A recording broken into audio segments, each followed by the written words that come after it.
So I've been building a boat.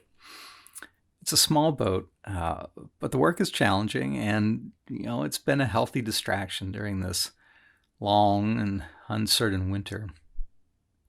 Making a boat is a kind of making that not many people do anymore. It conjures this sort of unique blend of smells and sounds and textures and ideas, and I like to imagine myself sharing in all of that with people from other times and places. And it's that notion that making things can help us understand how other people experience the past that really has been a long mainstay of material culture studies. It's the premise, in fact, on which the whole concept of living history rests.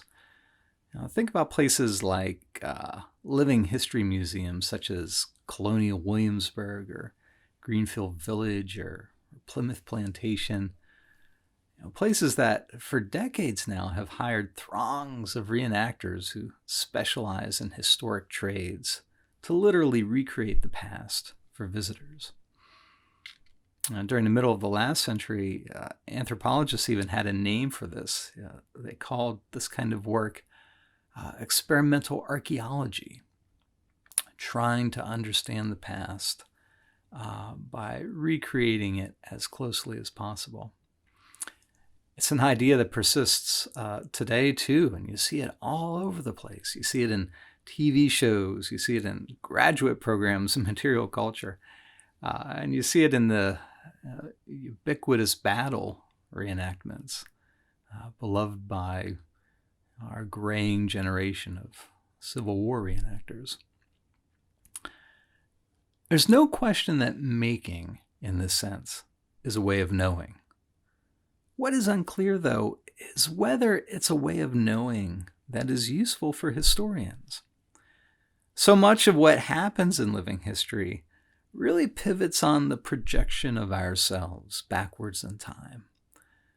We project our beliefs, our biases, our prejudices, even ideas about how our own bodies move through the world. We project it all back in time when we do living history. Now, as we all know, the quality of our research is dependent upon the efficacy of the questions it seeks to answer.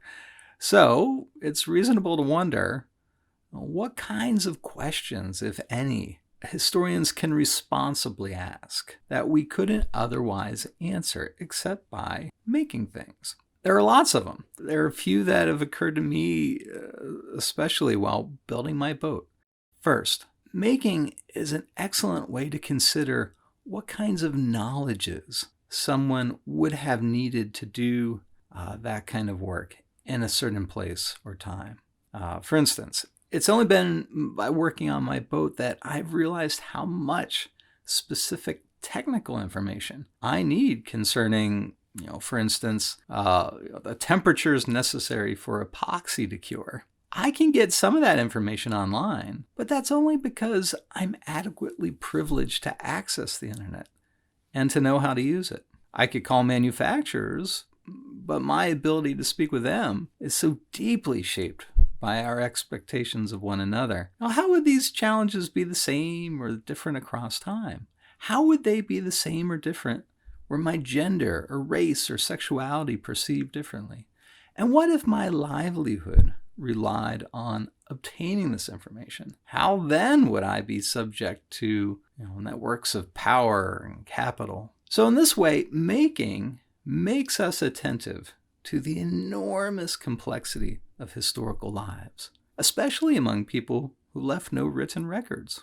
A second question. Making helps us consider the relationship between a maker and their materials. So what the nature of that relationship is a question that historians often think to ask without doing any making at all. We're inclined, after all, to wonder how the cost of materials impact economic decisions, or how the sourcing of materials position historical actors relative to global trade networks.